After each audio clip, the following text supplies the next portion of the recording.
આજની ધર્મકથા. પ્રણામ.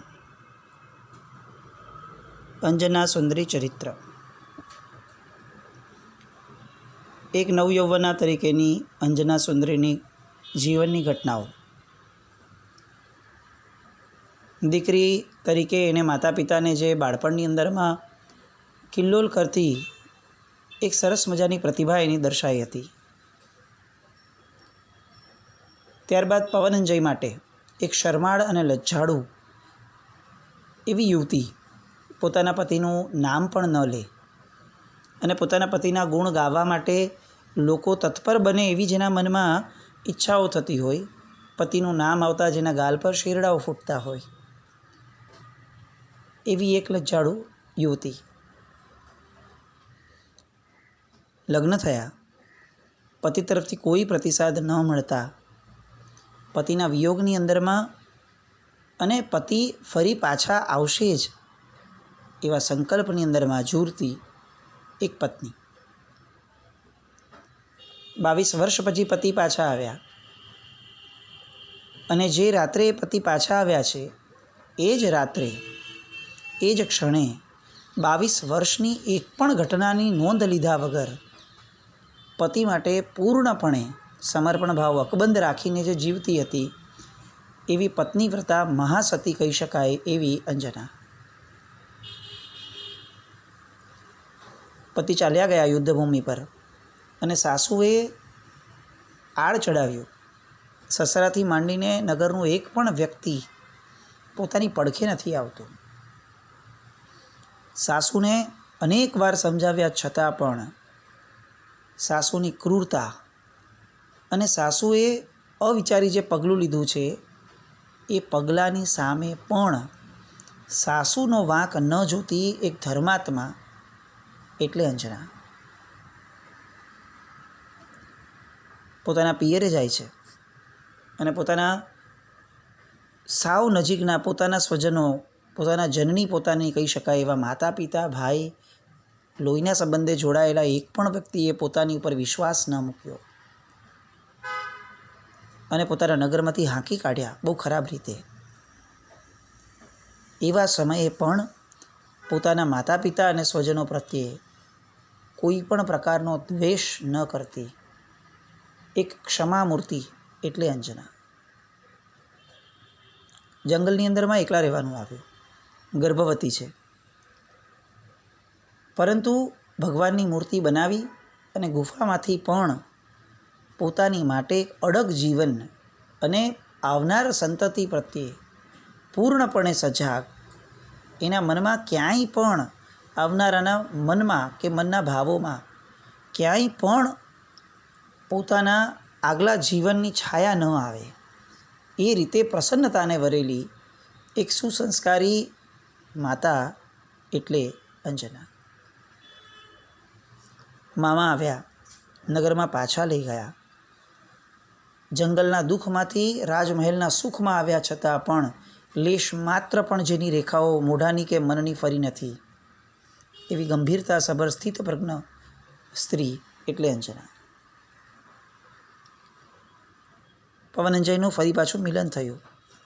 પવનંજય આદિ આખો પરિવાર મળ્યો અને આ પરિવાર મળવા છતાં પણ પરિવારજનોની એક પણ ભૂલોને આગળ ધરી અને કોઈ પણ પ્રકારના એવા કાર્યો, એવી ચેષ્ટાઓ નથી કરી કે જેના કારણે પરિવારમાં ભંગ પડે એવી પરિવાર પ્રેમી સ્ત્રી એટલે અંજના.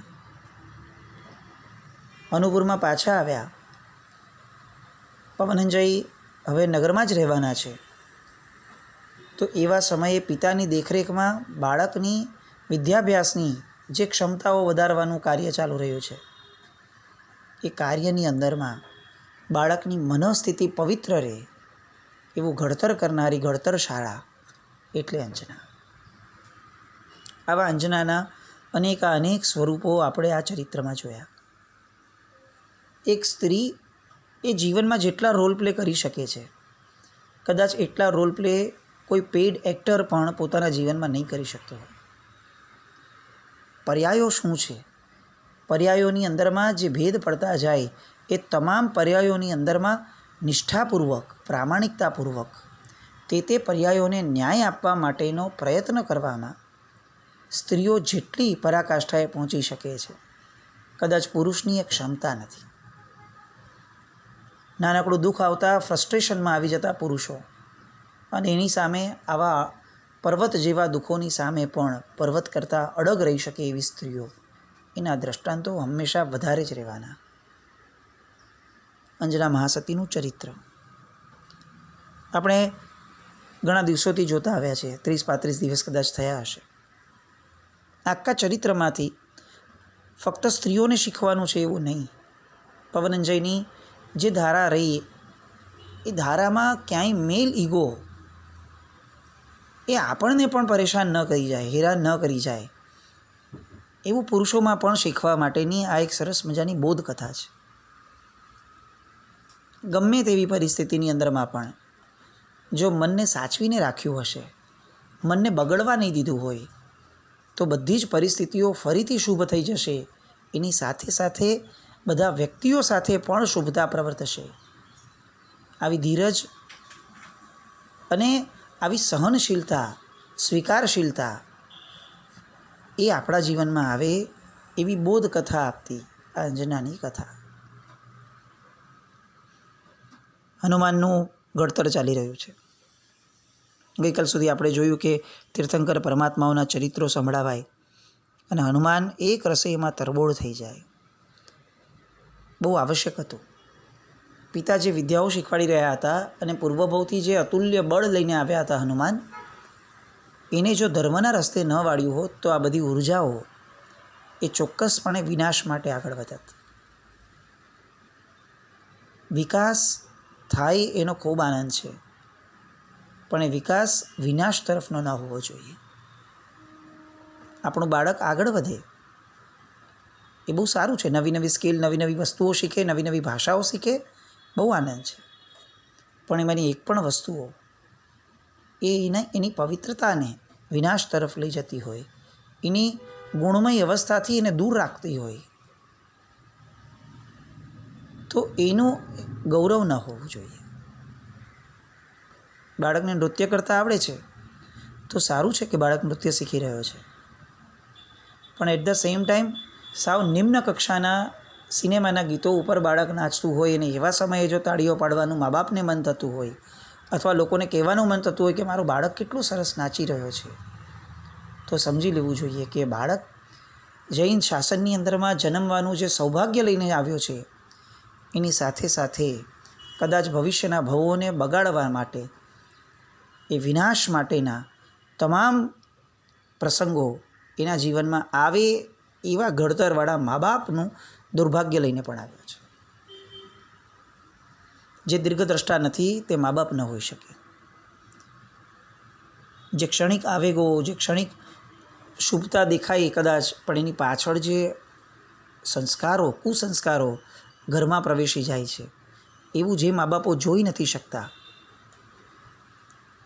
એ મા બાપ એ દીકરાના દુર્ભાગ્યના પ્રખર પ્રણેતા અને નિમિત્ત બની શક્યા હોય એવું કહી શકાય.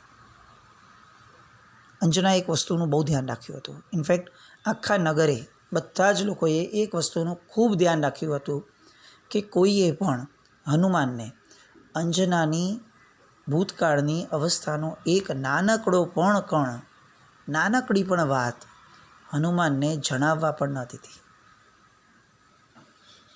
આ બહુ મોટી વાત હતી. કારણ કે જો પવનંજય અને એમના સ્વજનો દ્વારા અંજના સાથે જે થયું છે એવું જો હનુમાનને ખબર પડી જાય તો પછી આ પુત્રના હૈયામાં પિતા તરફનો રાગ ક્યારે પણ નહીં પ્રગટી શકે. અને આ એક ઘડતરની પદ્ધતિ છે કે બાળકને માતા પિતાનો નાનકડો પણ દોષ ન કહેવો જોઈએ. ન પિતાએ માતાનો દોષ કહેવો જોઈએ, ન માતાએ પિતાનો દોષ કહેવો જોઈએ. એકબીજા સાથે ઝઘડો થયો અને એ ઝઘડામાં આવેશ વધ્યો તો બાળકની સામે પિતા અથવા માતા જો એકબીજાની ભૂતકાળની ઘટનાઓ અથવા એના દોષોને વારંવાર ગાય તો એ બાળક મા બાપ પ્રત્યે જોઈએ તેવો સદભાવ જન્માવી નથી શકતો. માતાએ પિતાએ અરસપરસના કોઈ દોષ પોતાના સંતાનોને ન જ કહેવા જોઈએ, મજાકમાં પણ નહીં. કારણ કે જો કહેવામાં આવે તો સંતાનોના હૈયામાં પ્રેમ ભાવ પણ ટકી શકશે કે નહીં એ પ્રશ્ન છે. પિતાને એવું લાગે કે માતાના નબળા ભાગો કહીશ તો બાળક મારા પ્રત્યે વધુ સદભાવવાળો થશે, પણ આ વસ્તુ એ ખરેખર એવી રીતે નથી થતી. એકવાર એક પણ વડીલ પ્રત્યે અસદભાવ પ્રગટ્યો તો એ પ્રગટેલો અસદભાવ એ તમામ વડીલોને ક્યારે પણ લાગુ પડી શકશે. ઘડતરની આ એક કેટલીક વાતો આપણે આપણી પૂર્વની પેઢીઓ પાસેથી પણ નહીં, પૂર્વના ચરિત્રોમાંથી શીખવા જેવી છે. હનુમાન કે જે આવી અવસ્થામાં જન્મ્યો હતો, આપણે ફક્ત કલ્પના કરવા જેવી વાત છે. માતા જ્યારે જંગલની અંદરમાં રીતસર ગુફાની અંદરમાં એકલી અટુલી રખડતી હતી, કોઈ પણ જાતના સ્વજનોના લાગણીના સંબંધ અથવા કોઈ પણ જાતના સગવડોના સંબંધ એના વગર જ્યારે માતા એકલી અટુલી હતી, ખાલી વસંતાનો સાથ, એવા સમયે જન્મેલો બાળક, એના મનમાં ક્યાંય પણ કોઈ ઇન્ફિરિયોરિટી કોમ્પ્લેક્સ ન આવ્યો, કોઈ તાણ કે ભય ન આવ્યો. એ સહજ રહ્યો. એનું મૂળ કારણ અંજનાના મનની સ્વસ્થતા હતી. ગર્ભ સમયે જે દુઃખો એને આવ્યા એ દુઃખો જો મનમાં ટકશે તો મારા બાળકના મનમાં ભયની લાગણીઓ, દ્વેષની લાગણીઓ આવી જશે. અને એટલે જ મારે ભગવાનના ભજન તરફ મારા મનને વાળવું જોઈશે.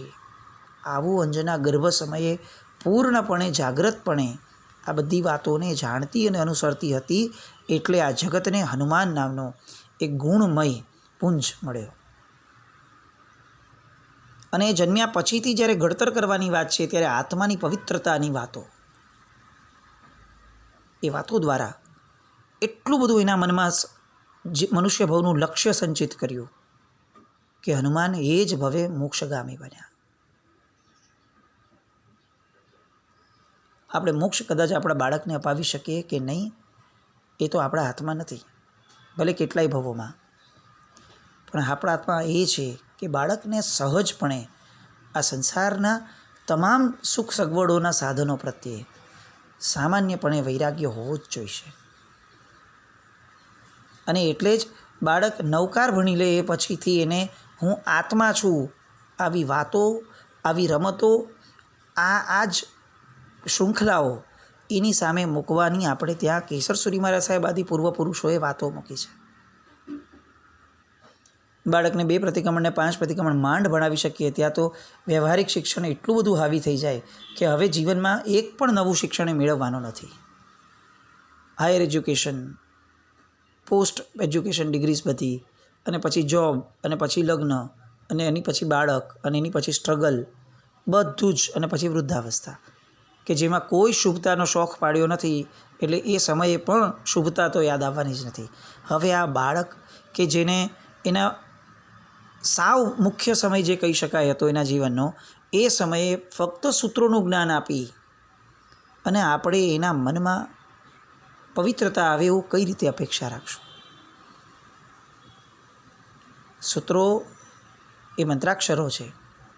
એ જાગૃતિ સાથે આ વસ્તુ કહેવાનું મન થાય છે કે મંત્રાક્ષરો એ ચોક્કસ અસર કરશે, એની પ્રત્યે કોઈ ઇન્ફિરિયોરિટીની વિચારધારા નથી. પણ હું આત્મા છું.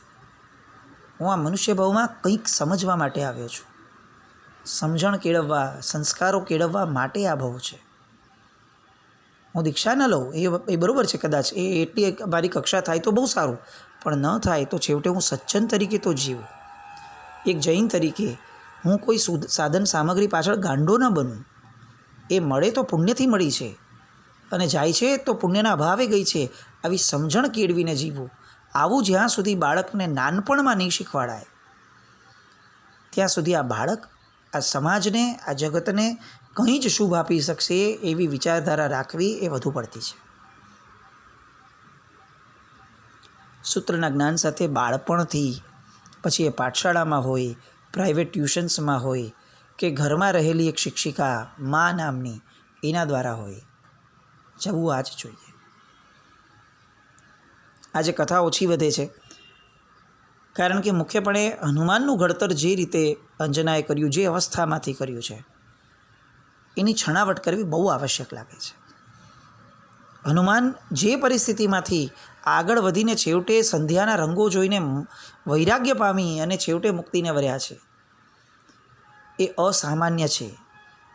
જેનો ગર્ભકાળ આવો ગયો હોય, જેની માતા આવા દુઃખમાં સપડાઈ હોય, એ બાળક કેટલું ઇન્સિક્યોરિટીને પોતે સમજતો હોય મનમાં, જેની માતાએ રોકકળ કરી હોત તો આજે કેટલો ગભરું થયો હોત. આ માતાનું યોગદાન કોઈ કાળે ભૂલાય એમ નથી. હનુમાન મહાન થયા કારણ કે અંજના મહાન હતી. હનુમાન ધીરે ધીરે મોટા થતા જાય છે.